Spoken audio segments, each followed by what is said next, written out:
Good day, my name is Shaina Angelica Gutierrez from BSN1-A, and today I will demonstrate the vital signs.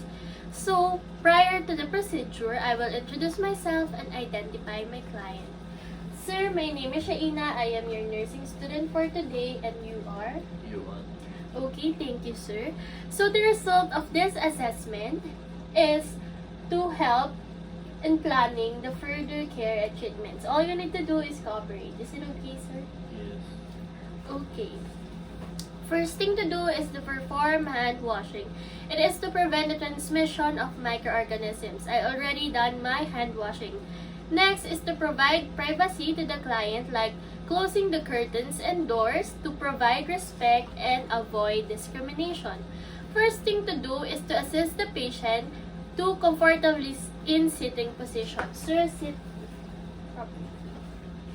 Can you sit comfortable? Thank you, sir. So, the first thing to do is to put the thermometer on the axillary of the patient.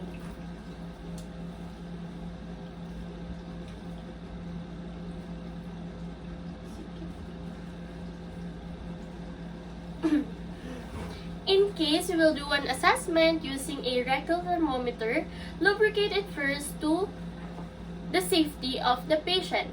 So I will wait for the appropriate amount of time because the thermometer will make a sound whenever it's done.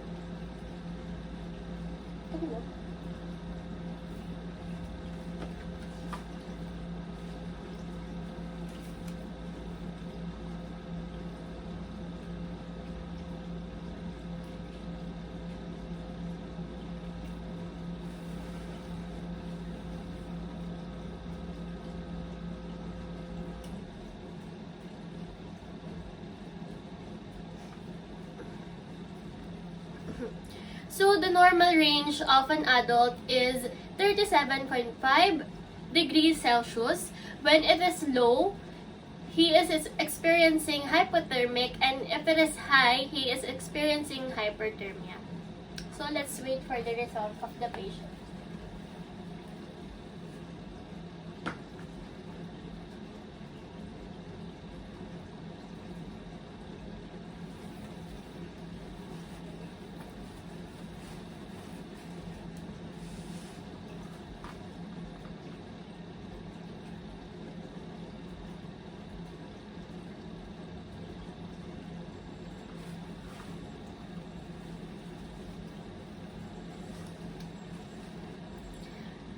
I'm done with removing the thermometer of the patient, so let's read the result.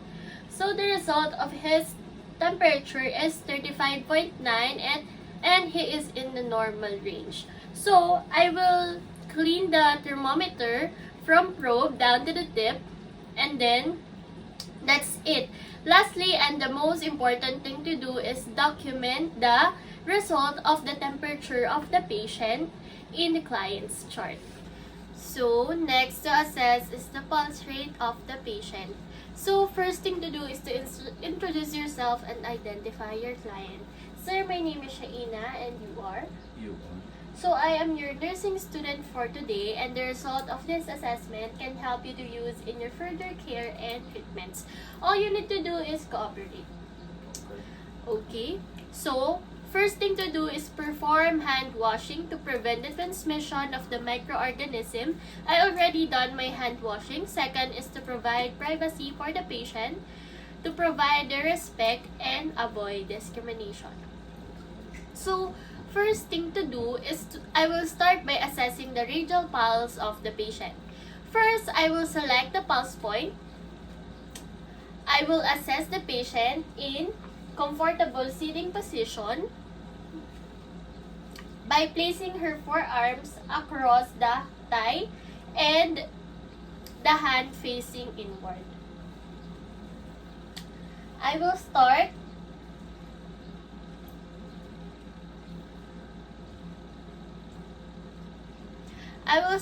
palpating and counting the pulse of the patient by placing two fingers, specifically my middle and index finger, lightly over the pulse point.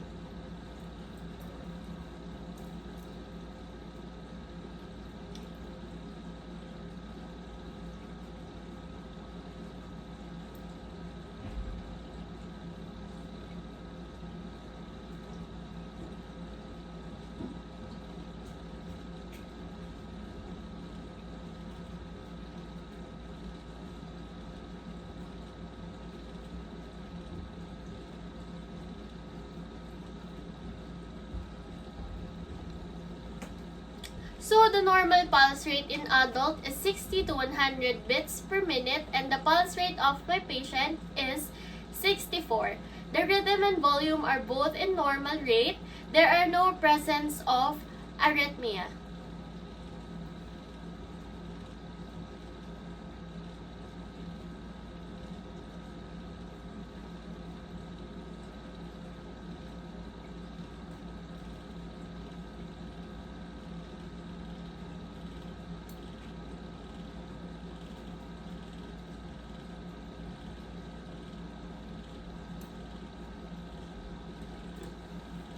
So, I also checked the respiratory rate of my patient in 1 whole minute. I did not tell my patient because, with his awareness, he can purposely alter the respiratory rate. It is necessary to know the respiratory rate of the patient in order to know if there is any difficulty in breathing. The result of this assessment can be used in further tests and treatments. So, the normal respiratory rate is ranging from 60 to 20 beats per minute. The respiratory rate of my patient is 18. The depth, rhythm, and character of her respiration is all normal. So lastly, the most important thing to do is to document the client's chart. So now, I will assess the apical pulse rate of the patient. So prior to the procedure, I will introduce myself and identify my client. So, sir, I am Shaina. I am your nursing student for today, and you are? U1. Okay, thank you. So, the result of this assessment is you can use in your planning of further care and treatments. All you need to do, sir, is cooperate. Is it okay? Okay. Okay, thank you. So, first thing to do is to perform hand washing to prevent the transmission of microorganisms, and then provide privacy for the patient, like closing the curtains and doors, to provide respect and avoid discrimination. Proceeding to the procedure, the position of the client should be comfortably in a sitting position and expose the chest part of the patient and locate the apex of the heart. It is located in the 5th intercostal space. So, I already done to warm the diaphragm of my stethoscope. So, I will now auscultate and count the heartbeat of my patient in 1 full minute.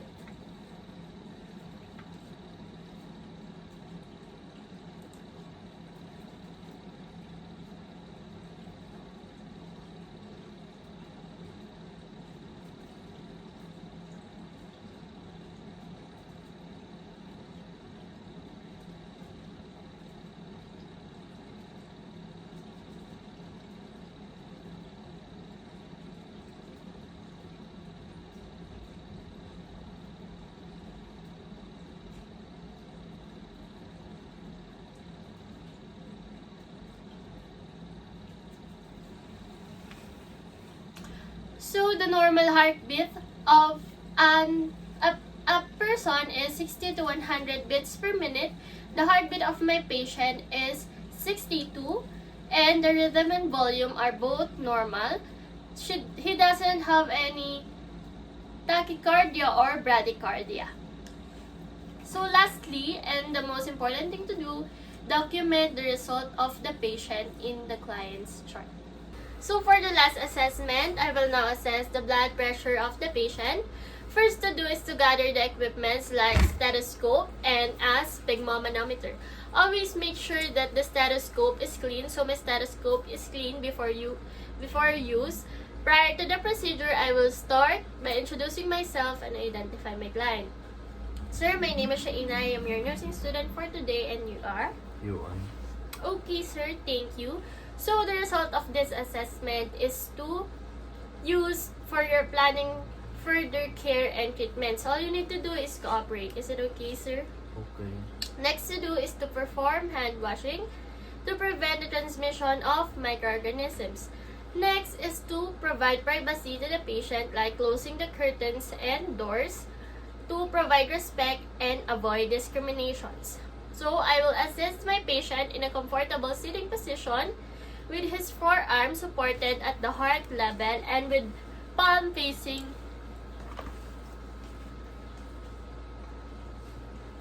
upward. So I will now expose the upper arm of my patient. I will start locating the brachial artery.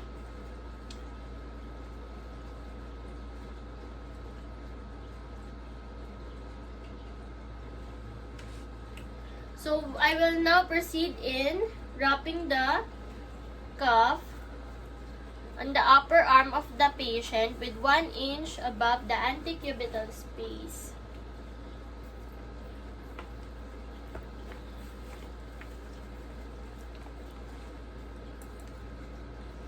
So next, I will hold the rubber bulb with my palm and the thumb screw with my index finger and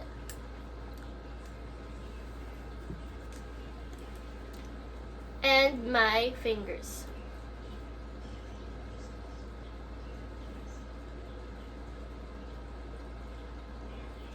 I will place the diaphragm of my stethoscope over the brachial artery.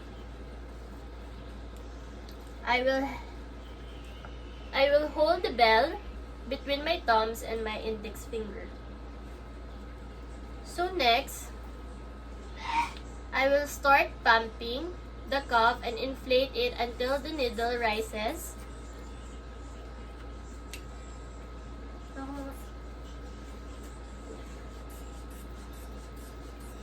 20 to 30 millimeter of mercury up until the brachial pulse disappeared.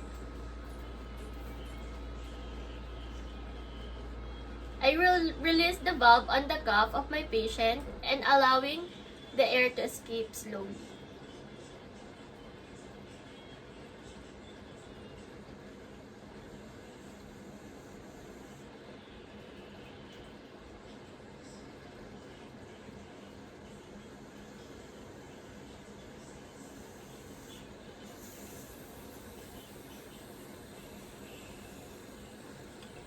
As the pressure falls, I read the systolic and diastolic pressure by the use of carrot cuff phase. I also deflate the cuff completely. So the blood pressure of my patient is 121/81 and it is normal. I will now remove the cuff and prepare it for storage.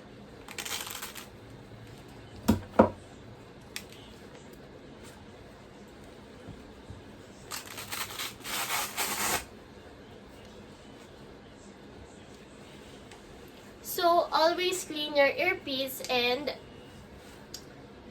perform hand washing after the blood pressure taken. So, lastly and the most important thing to do, document the result of the patient in a client's chart.